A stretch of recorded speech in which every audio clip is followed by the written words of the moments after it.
The next presenter we have going to continue the conversation. Please welcome out Mr. Rob Sperry. Oop, you don't need that. Yeah, I don't need it. I got it. So toilet time, is that called the toilet training, the toilet time training? Is that what it is? Because if that's what it is, great. The only question I have with Fraser on that specifically is, what happens if you start losing some of your circulation because you're on the toilet too long? So I don't know if that's a problem if that happens with Fraser, because it sounds like he's just on there for hours, just on the toilet doing toilet time. But we're going to cover some fun things. I got my notes here just in case, and I think it's important to understand. I was talking to my friend Todd Falcone here, and he's like, bring your notes up. It's good for people to see. Sometimes when you're doing Facebook Lives, you're doing other things, you've got notes, you've got to refer to them. Who cares? Just be you, be real. So we're going to start out talking about the purpose of social media. What's your purpose? And I think there's a couple different ways to break that down. So I'm going to break it down from my perspective. Your first purpose is you want to be more likable.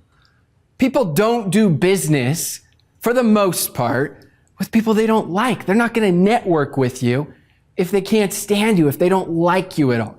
Now, as it's been talked about so often, the goal is to make sure that you're using that authenticity when you're becoming likable. Don't fake it until you make it. You're not trying to pretend like you're somebody completely different. That's one of the great parts about social media, is eventually it's just too hard to do that. You can't do that for too long. It's too hard to do that. So the first thing I'd write down is the law of likability. The second law would be to make sure that we're building the law of credibility. We want to become an influencer.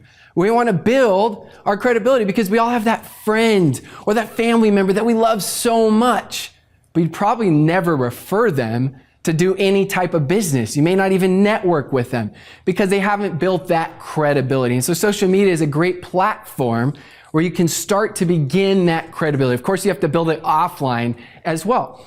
The third principle or law would be the law of recallability. Think about this. Let's say you have a friend that's an incredible realtor. They're a real estate agent, and you haven't spoken to that friend in 10 years or 15 years. You're probably not going to think about them when you need to purchase some sort of real estate. And that's because they haven't mastered the law of recallability. You've got to stay in touch with people. Well, social media is the best way to do that.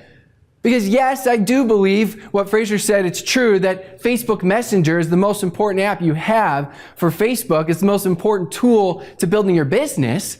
But you also have to understand when you're doing this and you're building this business, that when you're posting on a consistent, regular basis, that it will help to build that law of recallability, which you can start to utilize some of that likability and start to build some of that credibility. And ultimately, the goal is, from there, is the fourth law, is the law of profitability. Your goal is to find that win-win scenario. Your goal is to find that win-win situation. Your goal is to find and make sure that you're finding that exact principle as you're building that fits for them, that fits their needs as you're going through it. So understand that as you're going, what's the purpose? Now, I know when I started out with social media, I was just so scared. I was thinking, what am I going to do? What am I going to post? I don't know what to say. And I'm seeing all these people, right? This is back in the day when people were posting what they ate for breakfast. I don't want to post what I ate for breakfast. It used to be, as a teenage boy, right? My goal was to be able to read the diaries of the girls. You wanted to know what they were thinking. And then all of a sudden Facebook started, and it was like you saw everybody's diaries, and it was a little bit too much. Everybody was posting what they did. Oh, I ate this for breakfast, ate this for lunch, ate this for dinner. And so it started getting a little bit too much. And so if you want to understand the Facebook algorithm, as Fraser just explained a lot of that, Eric's talked a lot about that, let's simplify it for you. The more popular your post is, the more it gets shown. If you have a post that isn't popular, after let's say 20 minutes and there's one like, Facebook doesn't want to become irrelevant, because Facebook can only show your content as much as it wants to, but it's only going to show your content a certain amount of time. Think about that. Because they have people that are spending money on Facebook ads. That's how Facebook makes money. They can only have your attention so much. They can only have your eyeball so much.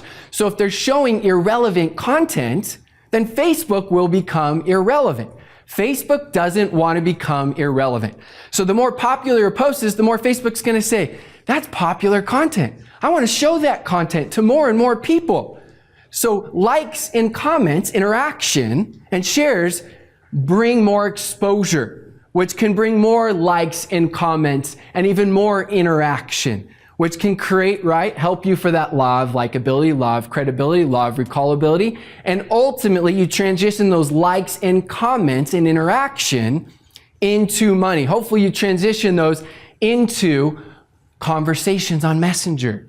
And maybe it transitions from there into a FaceTime, into a Zoom, into a phone call. So you have to understand that when you're really looking at the purpose. So go back to that for the algorithm. As Fraser was saying, as we simplify this, if you have a post and you make a post and you have a couple people that comment, absolutely reply to them. Because then, yes, you're boosting that visibility. You're boosting that credibility, right? That likability, that recallability, which will help you. So now I'm going to transition into content. Because people are always asking. I know, like I said, for me, that was one of the biggest fears I had. I was so scared that I posted on average once every 3 weeks or so for several years as I started building my social media business on Facebook, because I just didn't know what to say. So the first thing you have to realize and you have to understand is embrace the suck. You may post things that aren't great. That's okay. Post them. So I'm not going to tell somebody to go run a marathon that can only run a mile. Hey, let's go run a marathon right now. And that would be you if you're not posting every single day. Maybe that's too hard for you. Maybe you're only posting once a month. Maybe you can start posting once a week. But what I would say is build up to posting every single day so that you can increase your likability, so you can increase your credibility, your recallability, and ultimately your profitability. Do that every single day. Now, some of the tips that helped me so I was able to start posting every single day. In my phone, I have a notepad. Every single one of you needs to have some sort of notes that you save. And in it, it's titled Facebook. Every single time I hear something, you've heard so many incredible presentations today, so many incredible trainings, so many incredible insights. I would take any time you hear something insightful for them, and I would put it there in your notes, because this will be content that you can potentially use. Yes, you need to make it your own and give it your own perspective, or you do need to give credit. You don't want to plagiarize. The next thing I do is when I'm reading or listening to personal development, anytime something comes to my mind, I put it in my phone. Right now, I have 150 posts ready to go. Now that sounds like a lot to most of you. Well, that's because I've been storing notes for over 4 years now. So my content just keeps growing. The one thing that you'll also realize from this is it's not just the value that you're providing for other people is incredible, because you're starting to think, okay, what should I say? How can I help? How can I help others? How can I be that light? How can I be insightful for them? Help them in their lives, help inspire them, help them with their business. But guess what? You're going to become so much better. Because now your ability to learn how to learn is going to greatly increase, because you want to figure out, what am I going to say that's going to be insightful? You're going to pay more attention. I know for me, I was worried about running out of content, but as I started posting every single day 4 years ago, my content got better because my ability to learn how to learn got better. So anytime you're at any training or anything, anytime something comes to your mind, make sure you put that in your notes. The next bit of advice is you can go onto Facebook, and if you don't know where it is, you can just Google it, and it's called On This Day. So at the beginning, you feel like you're starting to run out of content. What I do is I subscribe to On This Day. So what happens after 1 year? Every single one of those posts, every single day, that post I made a year ago pops up. I copy and paste that post, I put it into my notes, and all I do is I edit it, because now I have new insights that I can share. So I can regurgitate some of the same information. This is what some of the great influencers do. If you subscribe to any of the top influential leaders, non-network marketers, and they'll send you newsletters, they'll send you some of the same ones, some of the same content, because 99% of people don't remember it. And when I look on this day, I don't remember most of the time what I said a year ago. So what if 2 or 3 people remember? It's probably a good reminder for them. Your favorite book you probably read several times, multiple times. So take that On This Day, copy and paste that, put that into your notes, And then what you can do is you can edit that and create some things that you feel like, would add to it. So imagine year 2, imagine year 3, imagine year 4. Now I'm on year 4 and people are like, wait, you just made a great post and then you made another post into a group and I saw you make another post in a group and all 3 are different. I'm not that smart. I can't come up with that kind of content. If I were on the toilet, I would be on the toilet all day trying to come up with content like that. So I use on this day. Then the next thing I do is when I'm on social media, I'm trying to study human behavior. So when someone makes an incredible post and I see there's a lot of engagement, I screenshot it or I copy and paste it. I give credit to who the person is that said it, but I'm going to think about the principle. What was it that they said that sparked so much interest so that I can learn? And so maybe somebody said that, let's give an example. Maybe somebody said that you need to make sure that you don't treat this like net lottery ticket marketing. So maybe from that I think, wow, people loved that. That was really insightful. So I'm going to think, okay, what can I say that maybe would be a similar principle? I'm not plagiarizing at all. So maybe I come up with something like rich people think long-term, poor people think short-term, that's spiritually, financially, physically, mentally, and in all aspects of life. So now I'm becoming the authority, giving my own perspective.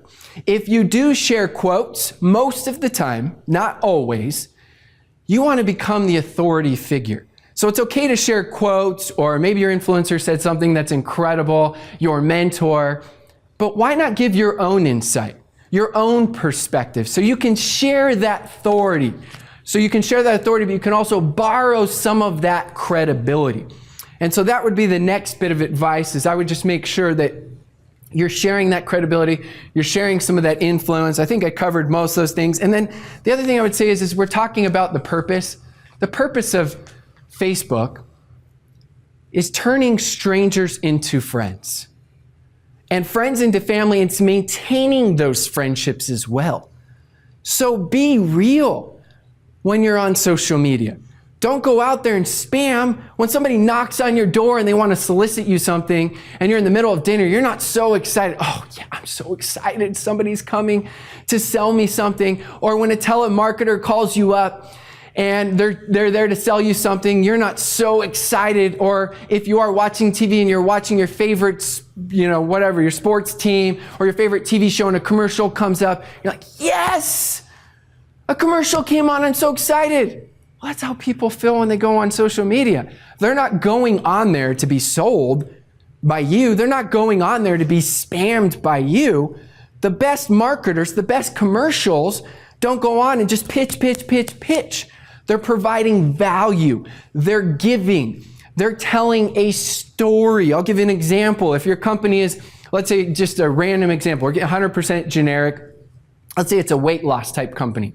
And if it's a weight loss company, rather than saying, private message me if you want more information, everybody knows they can private message you. They're not going to see that and think, oh, thank goodness they said I can private message. Now I'm going to private message. They're less likely to do it because you're more needy, you're more desperate.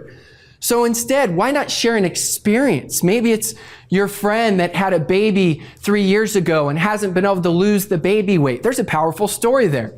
My friend, without changing their routine, was able to drop 20 pounds in the last 30 days. I'm so proud of you and your journey. See, that's a story. Facts tell, stories sell. We've learned that in the network marketing industry. We need to make sure we transfer that knowledge and that information into creating content. And then the other thing I would say is just show you. You've heard it over and over. Be authentic. People like you for you. You can be vulnerable. If you have a bad day, that's okay. Share it, but share it with perspective of I'm grateful, even though it was a bad day, it's a learning lesson. I learned this and this and this. So you're being positive. You're being uplifting. You're building your brand. People do business. John Maxwell says it best, right? People don't care how much you know until they know how much you care. And you're starting to share that. You're starting to share a little bit how much you care, but you're starting to share a little bit of perspective of who you are as a person. And you're building that brand as you go. And the last bit of advice that I will give is this. This one was huge for me. This made a big difference. Stephen Covey talks about the 7 highly effective habits, one of the best-selling books of all time. And then he wrote another book, and it was called The 8th Habit. And it talks about finding your voice. Your goal on social media is to find your voice. It's not to be a different version of you. It's to become the best, most authentic version of you. Go back and look at whatever you want, your last month, your last 2 months, your last 3 months, and look at all of your content. And go and look at the top 5 that got the most engagement, and look at the bottom 5 that got the least engagement. And as you look at the top 5 that got the most engagement, and then you look at the bottom 5 that got the least engagement, they're still you. There's no difference. Both are you. But you can learn insights on finding your voice and what your audience resonates with. I didn't know my audience was going to resonate with me being an introvert. You've heard that from so many of us. I didn't know that. I made a post and I found out just by doing a self-assessment. I started finding out what people resonated with me so that I could focus on that authenticity and finding my voice. So hopefully you found some value there. Hopefully you found one tip that you can utilize. As we heard Ray at the very beginning, you're going to find so much content here, you're going to be overwhelmed. You can go back and watch these replays over and over again. Just pick one thing you're going to start with that you're going to integrate with yourself and with your teams, and then you can come back and you say, okay, I'm going to go to the next one, and the next one, and the next one, and the next one. So I'm so appreciative, and I'm glad to be here. Thank you so much, Eric, and for all the other legends here for the content that they've provided.